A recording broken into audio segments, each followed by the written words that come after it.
시편 74편입니다. 시편 74편 말씀입니다.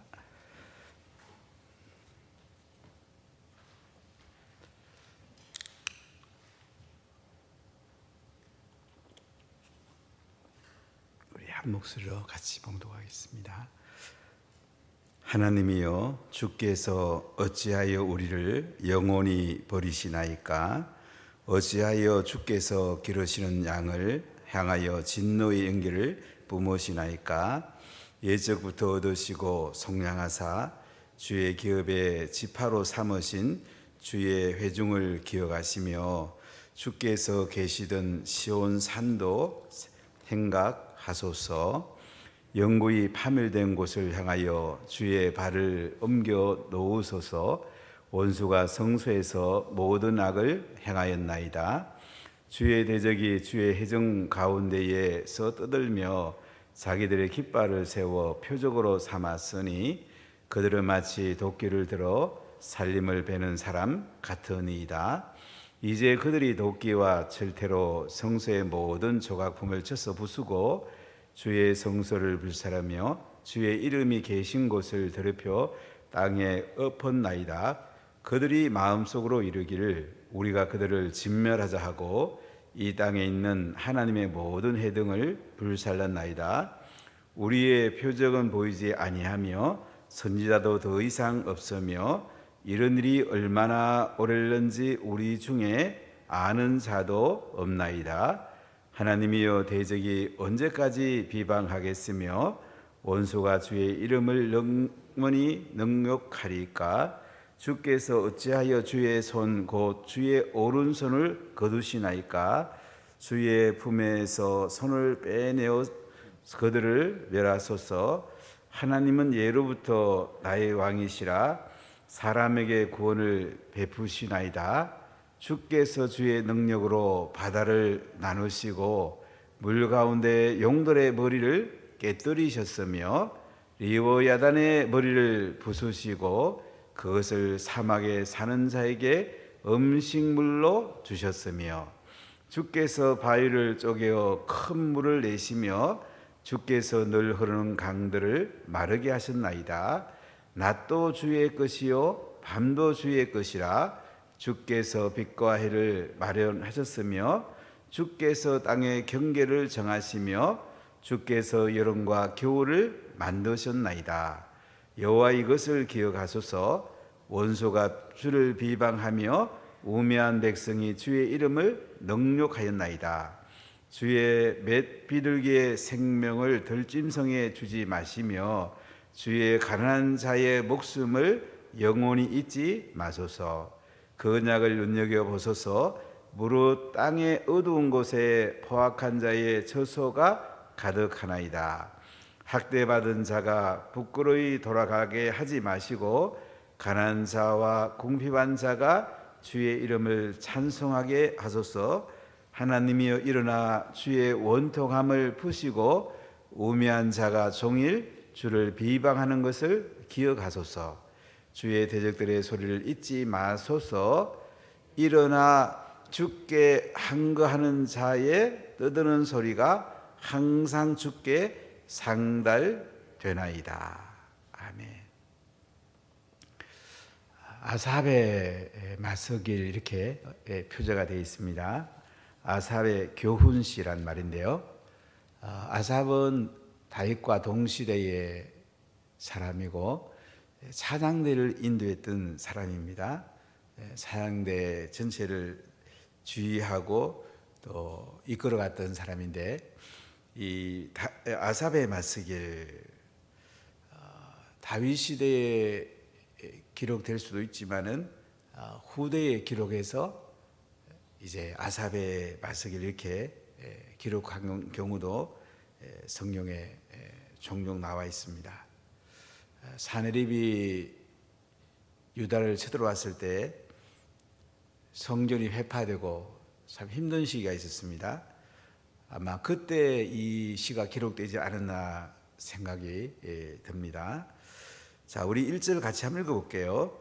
하나님이여, 주께서 어찌하여 우리를 영원히 버리시나이까?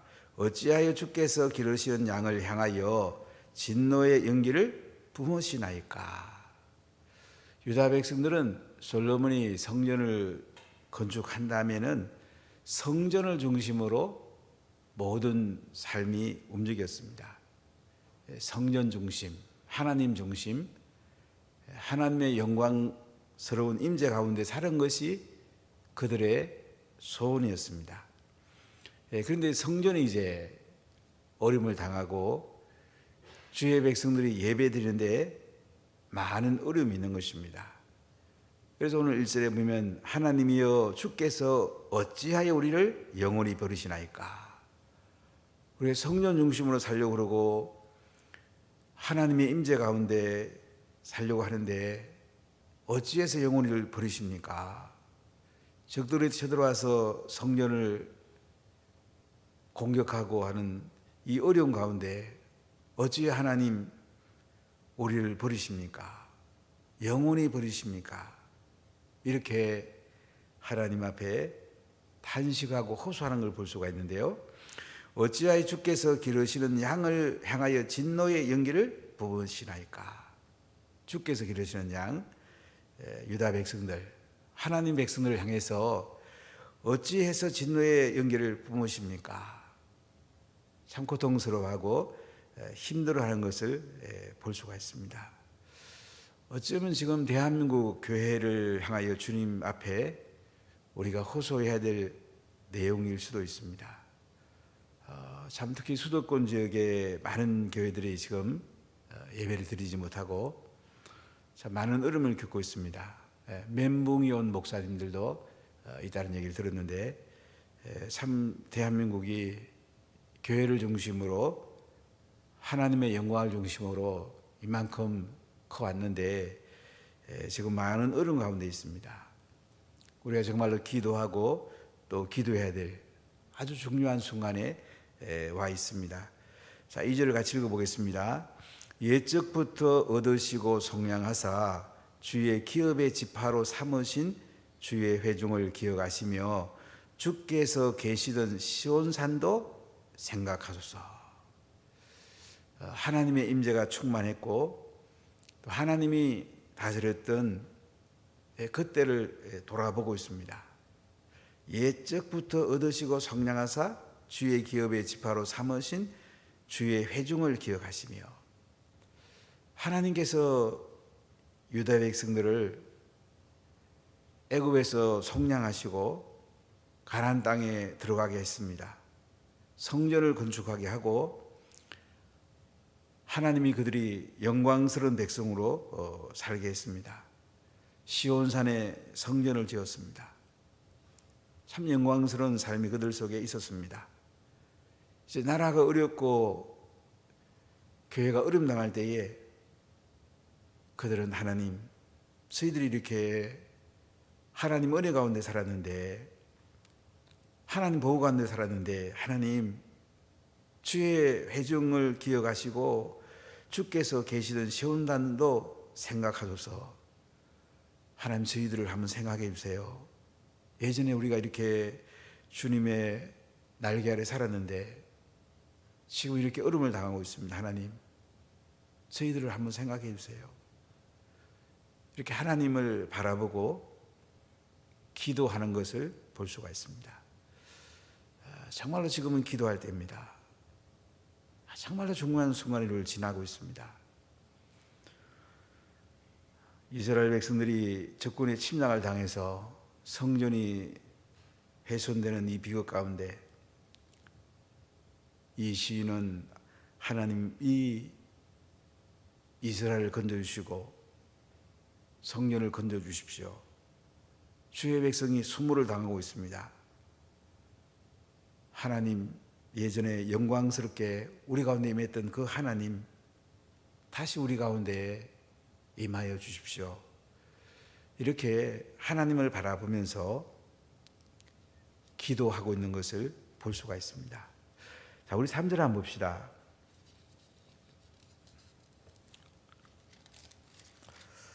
영구히 파멸된 곳을 향하여 주의 발을 옮겨 놓으소서. 원수가 성소에서 모든 악을 행하였나이다. 영구히 파멸된 곳.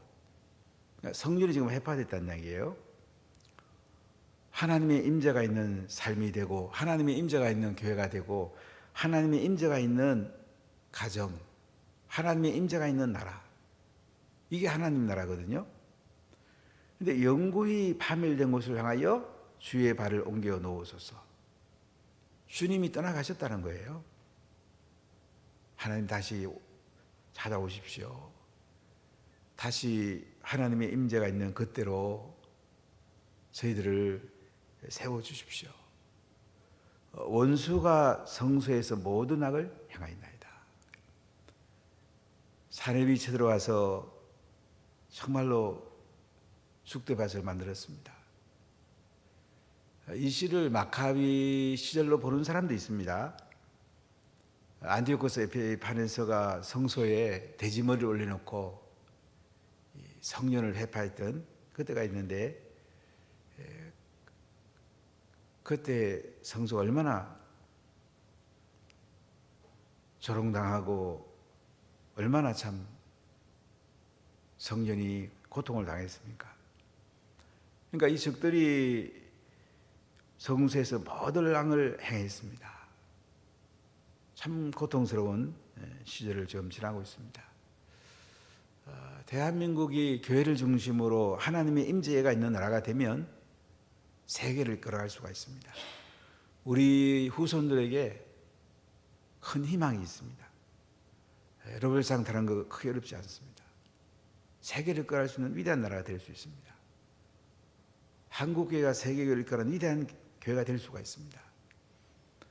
그러나 우리가 기도하지 않고 하나님의 임재가 떠나가고 교회가 무너지기 시작하면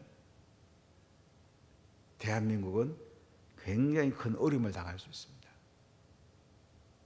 정말로 지금은 교회를 붙들고 기도하고 하나님 다시 우리를 회복시켜 주세요. 하나님 우리 가운데 찾아오십시오. 원수들이 계속 공격하고 있습니다. 이렇게 기도하는 것이 참 중요한 시절을 살고 있습니다. 자, 우리 4절 5절을 같이 읽어볼게요. 주의 대적이 주의 회중 가운데에서 떠들며 자기들의 깃발을 세워 표적으로 삼았으니 그들은 마치 도끼를 들어 살림을 베는 사람 같으니이다. 지금 성전을 그들이 막 배파하고 깃발을 세워 표적 삼고 도끼를 들어갖고 살림을 베는 사람 같다. 아주 그 성전이 공격을 받고 어려움을 당하고 있는 모습을 볼 수가 있습니다. 지금 교회가 정말 엄청난 공격을 받고 있습니다. 교회만 부수면 정권은 자기 마음대로 할 수 있다 이렇게 생각합니다. 최후의 보루가 지금 교회입니다. 교회만 무너지면 대한민국은 굉장히 어려움을 당할 수 있습니다. 정말 교회가 중요한 시절을 우리가 살고 있어요. 도끼를 들어 살림을 베는 사람 같이 부수고 있다고 그러잖아요. 이걸 우리가 바라볼 수 있어야 돼요. 영적으로 볼 수 있어야 돼요. 다 지나간 뒤에 아유 그때 기도하고 그때 어떻게 교회를 붙들고 세웠어야 되는데 다시 세우려고 그러면 정말 어렵습니다. 정말 우리는 중요한 시기를 살고 있습니다. 자, 그럼 6절 보세요. 이제 그들이 도끼와 철퇴로 성소의 모든 조각품을 쳐서 부수고 주의 성소를 불사르며 주의 이름이 계신 곳을 더럽혀 땅에 엎었나이다. 성소가 완전히 무너져 버렸어요. 성소에 있는 조각품을 부수고 성소를 불사르고 주의 이름이 계신 곳을 더럽혀 땅에 엎었다. 성전에 불타버렸어요. 그렇게 목숨보다 더 귀한 성전이 불사라진 거예요. 얼마나 고통스럽겠어요. 자, 이렇게 하나님 앞에 있는 사실들을 이야기하면서 하나님, 저희들을 불쌍히 여기면 안 됩니까? 성전을 다시 하나님 임재 가운데 세워주시면 안 됩니까? 그런 마음이 너무 많이 묻어나는 걸 볼 수 있죠. 자, 여러분 8절 보세요. 그들이 마음속으로 이르기를 우리가 그들을 진멸하자 하고 이 땅에 있는 하나님의 모든 회당을 불살랐나이다. 우리의 표적은 보이지 아니하며 선자도 더 이상 없으며 이런 일이 얼마나 오래는지 우리 중에 아는 자도 없나이다. 회당, 예배 처소, 성도들이 모이는 곳 불살라 버렸단 말이죠. 산고통스러운 순간을 지나고 있는 걸 볼 수가 있어요. 하나님이 떠나가고 나니까 이제 표적도 안 보여요. 선지자도 더 이상 없어요. 이런 일이 얼마나 오래는지 우리 중에 아는 자가 없다고 그래요. 어떤 면에 지금 대한민국은 선지자의 기능이 굉장히 중요합니다. 제사장, 선지자, 왕이 기름 부음을 받았는데요. 어떤 면에서 지금은 대한민국의 한국교회의 선지자의 메시지가 중요한 시기를 살고 있습니다. 여기 보면 선지자 더 이상 없는 거예요. 선지자는 바른 말 하다가 고난받잖아요. 공격받잖아요. 이 선지자 되는 게 안 쉬운 거예요. 그냥 좋은 얘기 하기는 쉽죠. 좋은 얘기 하면 얼마나 편안합니까? 그러나 교회가 무너지고 나라가 무너지는데도 좋은 얘기만 할 수 없잖아요. 저도 이 강단의 메시지는 참 쉽지 않아요, 요새는요. 좋은 얘기 얼마든지 할 수 있죠. 그러나 교회가 무너지고 나라가 무너지는데도 좋은 얘기 하다가 교회 날아가고 나라가 무너지면 어떻게 되겠어요? 구약의 선지자들은 목숨 걸고 하나님의 메시지를 전합니다. 그래서 지금까지 교회가 존재할 수가 있었던 거예요. 근데 이게 보니까 우리의 표적은 보이지 아니하고 하나님의 표적, 기적이 안 나타나는 거야. 선자도 더 이상 없는 거예요. 이런 일이 얼마나 오래는지 우리 중에 아는 자가 없다. 영적 암흑기가 온 거예요. 여러분 제일 무서운 게 영적 암흑기입니다. 경제가 파탄나고 정치가 어려움 당하고 교육이 무너지고 그래도 교회가 살아있으면 다 회복할 수가 있어요.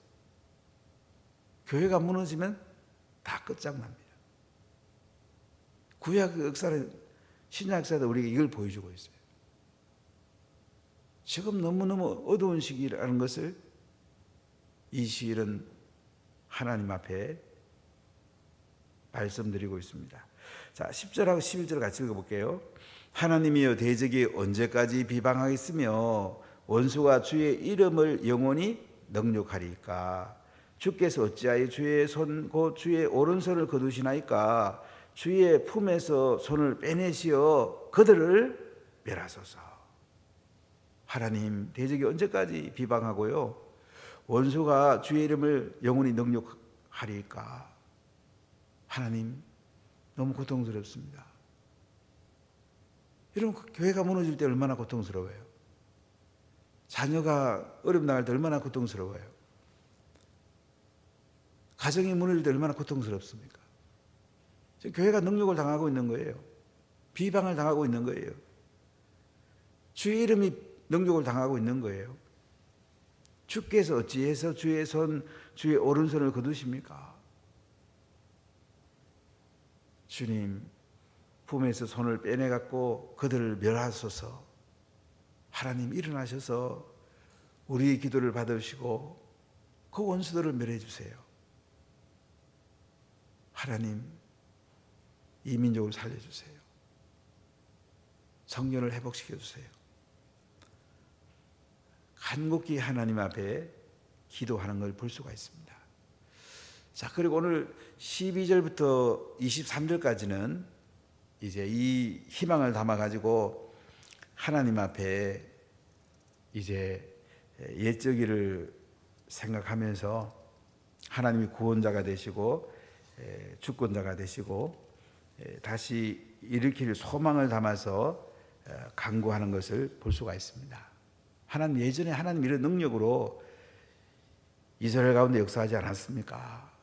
하나님이 이렇게 일을 하시는데 우리 기도를 받아주시고 다시 하나님 일으켜 주십시오. 다시 하나님께서 회복시켜 주십시오. 이렇게 하나님 앞에 나가는 걸 볼 수가 있는데요. 자, 여러분 12절을 같이 읽어볼게요. 하나님은 예로부터 나의 왕이시라 사람에게 구원을 베푸셨나이다. 하나님이 누구십니까? 왕이시랍니다. 나의 왕이시랍니다. 나를 다스리는 분, 온 우주의 왕이시랍니다. 하나님은 예로부터 나의 왕이시라 사람에게 구원을 베푸셨나이다. 하나님이 구원을 베푸셨어요. 우리 힘으로 구원받은 게 아니에요. 우리는 이 은혜를 잊어서는 안 돼요. 하나님 너무나 우리를 사랑해서 예수님을 십자가에 못 박아 죽이시고 그 아들을 십자가에 달게 하시고 우리를 구원하셨단 말이죠. 이 은혜를 어떻게 잊을 수가 있겠어요? 그래서 오늘 13절과 14절, 15절까지 같이 읽어볼게요. 주께서 주의 능력으로 바다를 나누시고 물 가운데 용돌의 머리를 깨뜨리셨으며 리워야단의 머리를 부수시고 그것을 사막에 사는 자에게 음식물로 주셨으며 주께서 바위를 쪼개어 큰 물을 내시며 주께서 늘 흐르는 강들을 마르게 하셨나이다. 주님이 하신 일들을 기억을 합니다. 주님 얼마나 대단하신지 볼까요? 주께서 주의 능력으로 바다를 나누셨다. 물 가운데 용돌의 머리를 깨뜨리셨다. 어떤 내용입니까? 이스라엘 백성들이 애굽에 종살이하다가 하나님의 인도로 모세의 지도를 삼아갖고 그들은 홍해를 건넙니다. 뒤에는 애굽 병정들이 따라옵니다. 앞에는 홍해가 가로막혀 있습니다. 영락없이 죽을 순간이었습니다.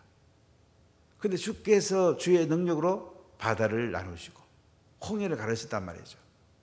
물 가운데 용돌의 머리를 깨뜨리셨다. 용은 애굽 군대라고 그럴까요? 애굽의 그 군대의 머리를 깨뜨리셨단 말이에요.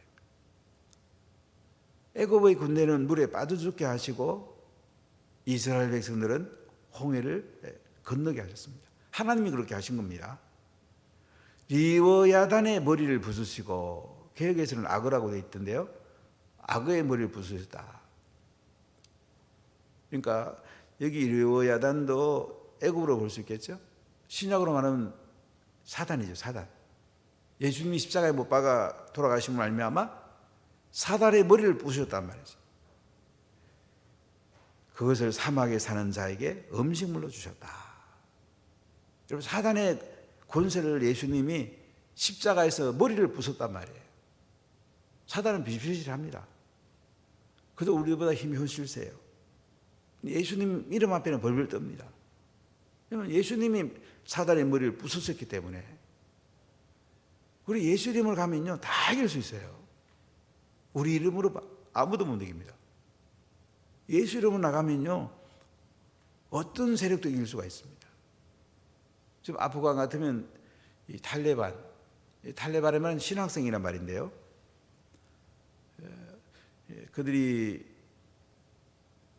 꾸란에 나온 대로 또 샤리아 법이라는 게 있는데 그대로 하겠다는 거죠. 여성들이 인권이 없는 거죠. 부르카 쓰고 다녀야 되고 입고 다녀야 되고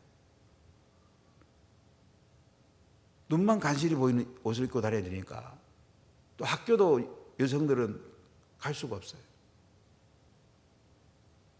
얼마나 인권이 유린됩니까? 많은 기독교 단체들이 또는 선교사들이 가서 복음을 드렸습니다. 민 아브라함 사라 선교사도 그곳에서 태권도를 통해서 34개의 주가 있는데 그 주에 있는 학생들을 부르다가 태권도 가르치고 복음 전하고 34개 도에 이제 제자를 삼으려고 그러는데요. 장기적으로 34개 도의 교회를 세우려고 그러는데 아프간 사건을 통해서 지금은 어제도 전화해 봤더니 어찌해야 될까 계속 기도하고 있다 하시면서 우리가 기도해야 됩니다. 아프간, 북한, 박해지수가 세계에서 제일 높습니다. 기독교는 죽이는 거 그들은 뭐 아주 그 동물 죽이듯이 합니다. 정말로 이런 어려움을 당했을 때 우리가 기도하고 그들도 기도하고, 근데 사단의 머리를 하나님 부수셨기 때문에요, 기도하면 이길 수가 있어요. 예수 이름으로 이길 수가 있는 거예요. 자, 15절부터 한번 몇 절 보겠습니다. 주께서 바위를 쪼개어 큰 물을 내시며 주께서 늘 흐르는 강들을 마르게 하셨나이다. 낮도 주의 것이요 밤도 주의 것이라. 주께서 빛과 해를 마련하셨으며 주께서 땅의 경계를 정하시며 주께서 여름과 겨울을 만드셨나이다. 바위를 쪼개 큰 물을 내신 것은 모세를 통하여서 물을 내시고요, 또 흐르는 강물, 요단 강물을 또 마르게 하시고요, 낮도 주의 것이고 밤도 주의 것이고 해와 빛도 주의 것이다. 다 주님의 손에 달렸다는 거죠. 주께서 땅의 경계를 정하시고 주께서 여름과 겨울을 만드시고, 18절에 여호와 이것을 기억하소서. 원수가 주를 비방하며 우매한 백성이 주의 이름을 능욕하였나이다. 주의 맷비둘기의 생명을 들짐승에게 주지 마시며 주의 가난한 자의 목숨을 영원히 잊지 마소서. 이 맷비둘기는 이제 이스라엘의 생명을 비유한 건데요, 들짐승에게 주지 마십시오. 주의 가난한 자의 목숨을 영원히 잊지 마십시오. 이스라엘 잊지 말라는 얘기예요. 주의 백성을 잊지 말라는 얘기예요. 20절 보세요. 그 언약을 눈여겨 보소서. 무릇 땅의 어두운 곳에 포악한 자의 처소가 가득하나이다. 학대받은 자가 부끄러이 돌아가게 하지 마시고 가난한 자와 궁핍한 자가 주의 이름을 찬송하게 하소서. 하나님, 저희들이 너무 이렇게 어려움을 당하고 있습니다. 하나님, 언약을 눈여겨보세요. 우리가 약속을 붙들고 하나님의 언약을 붙들고 기도하면 하나님이 안 들어줄 수가 없어요. 하나님도 언약을 어길 수가 없어요. 우리가 말씀 붙들고 기도해야 돼요. 하나님 약속을 딱 붙들고 기도해야 돼요. 그래서 학대받은 자가 부끄러이 돌아가게 하지 마시고 가난한 자와 궁핍한 자가 주의 이름을 찬송하게 하소서. 하나님이 일어나 주의 원통함을 푸시고 우매한 자가 종일주를 비방하는 것을 기억하소서. 주의 대적들의 소리를 잊지 마소서. 일어나 주께 항거하는 자의 떠드는 소리가 항상 주께 상달되나이다. 우리가 기도하는 게 이렇게 중요합니다. 정말 중요합니다. 제가 어제 조선일보 사설 마지막 부분보다 참 많이 충격을 받았는데요, 경기 동부 지역, 성남 지역을 중심으로 통진단 세력을 많이 확장한 얘기를 사설에 담고 있었는데 참 마음이 아팠습니다. 우리가 잘 볼 수 있어야 됩니다. 우리나라 전체의 흐름이 어떻게 흘러가는지 잘 볼 수 있어야 돼요. 악한 세력들이 어떻게 하고 있는지 잘 볼 수 있어야 돼요. 하나님은 대한민국을 사랑하시고 한국교회를 사랑하십니다. 우리 기도해서 돌파해야 됩니다. 원수가 공격합니다. 다양한 원수들이 지금 공격하고 있어요. 우리 잘 볼 수 있는 눈이 필요합니다. 선자의 눈이 필요합니다. 기도하면서 여러분, 어떤 어려움도 예수 이름으로 나가면 이길 수 있어요. 리보야단의 머리를 하나님 부수시다 하잖아요. 사탄의 머리를 쪼갰다고 그러잖아요. 예수 이름으로 나가면 돼요. 예수 이름으로 기도하고 예수 이름으로 선포하고 예수 이름으로 하나님의 능력이 나타나려고 우리가 기도하면 하나님께서 일하십니다. 하나님 대단한 분이에요. 여러분, 개인적인 문제도 있습니까? 예수 이름으로 돌파하면서 기도하십시오. 하나님 반드시 응답하십니다. 기도하겠습니다. 하나님 감사합니다.